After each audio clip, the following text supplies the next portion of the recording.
Have you ever heard of a story where a single curse, spoken in a moment of righteous fury, led to the downfall of an entire royal dynasty? It sounds like something straight out of a fantasy novel, but this is the heart-wrenching tale from the ancient Indian epic, the Mahabharata. This is the story of the curse that wiped out the mighty Kuru Dynasty, a tale of grief, justice, and the inescapable power of destiny. Our story begins not on a battlefield, but in the aftermath of one. The legendary Kurukshetra War, a cataclysmic conflict between the Pandavas and their cousins. The Kauravas has just ended. The ground is soaked with the blood of millions, and the air is thick with the sorrow of widows and orphans. The Pandavas led by the righteous Yudhishthira, but their victory feels hollow, a bitter prize, won at the cost of their entire family. Imagine the scene. The victorious Pandavas, along with Lord Krishna, their divine guide and charioteer, travel to the palace of Hasna. They go to meet the bereaved King Dhritarashtra and his queen Gandhari, the parents of the 100 Kaurava princes who were all slain in the war. The atmosphere is heavy with unspoken grief and simmering anger. Now, let's talk about Gandhari. She was a woman of incredible virtue and power. Her devotion was so strong that when she married the blind King Dhritarashtra, she chose to blindfold herself for life, to share in her husband's world of darkness. She was a mother who had just lost all 100 of her sons. Her heart was a storm of unimaginable pain. When Krishna, the mastermind behind the Pandava victory, approached her to offer his condolences, Gandhari's grief erupted into a volcano of rage. She looked at him, not as a god, but as the man she held responsible for her family's annihilation. She believed that with his divine power, Krishna could have stopped the war. He could have prevented this ocean of bloodshed, but he chose not to. In her eyes, he had stood by and watched as her sons were systematically killed. He had guided the Pandavas, using his wisdom and strategy to ensure their victory, which to her meant ensuring her sons' defeat and death. The pain of a mother who had lost everything was a force of nature, and it was all directed at Krishna. And then, with tears streaming from behind her blindfold and her voice trembling with a power born of absolute despair, she uttered the fateful words. She unleashed a curse upon Krishna. She said, "Just as you stood by and allowed the members of my family, the Kurush, to destroy each other, so too will your family, the Yadava clan, meet the same fate.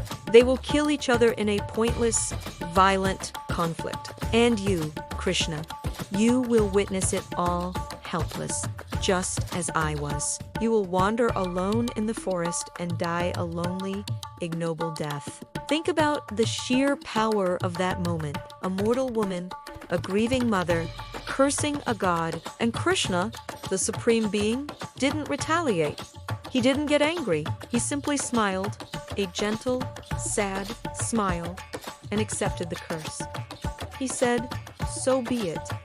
Why? Because Krishna knew this was part of a larger cosmic plan. He understood that the Yadavas, his own clan, had grown arrogant and corrupt. Their destruction was already written in the stars. Gandhari's curse was merely the instrument of destiny. Now, let's fast forward 36 years. The Pandavas have ruled wisely, but the world is changing. The age of righteousness is coming to an end, and in Krishna's own kingdom of Dwaraka, the seeds of destruction planted by Gandhari's curse begin to sprout. The Yadava clan, once noble and strong, had become decadent. They were powerful, proud, and consumed by internal rivalries. The tipping point came during a festival by the sea. Fueled by alcohol and arrogance, a simple argument spiraled out of control. Old grudges and insults were thrown around, and soon, words turned to blows. It started with a few hot-headed princes, but the violence spread like wildfire.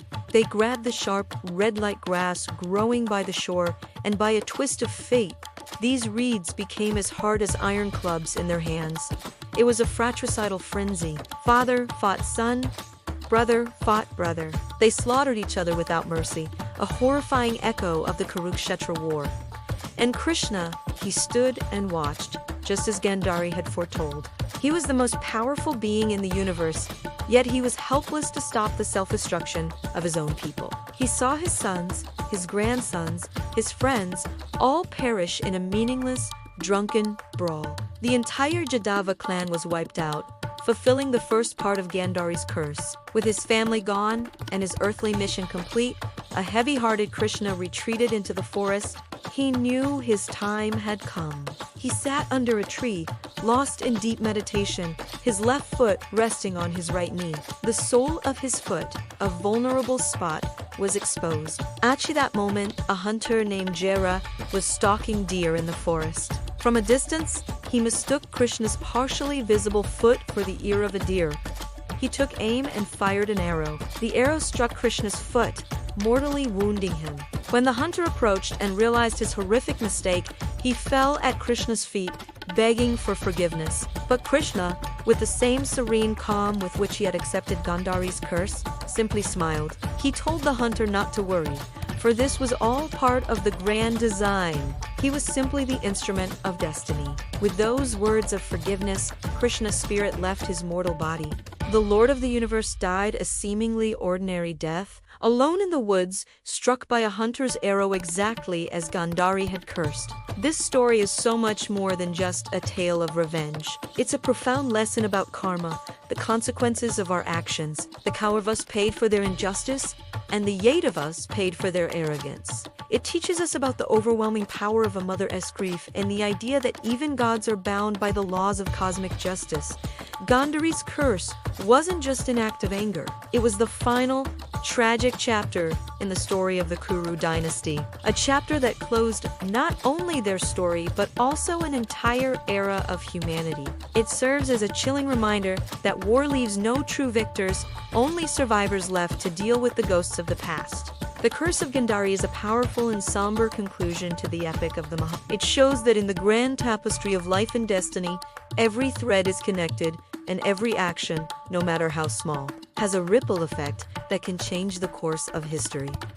Thank you so much for watching. If you found this story as fascinating as I do, please hit that like button and subscribe for more tales from the depths of mythology. See you next time.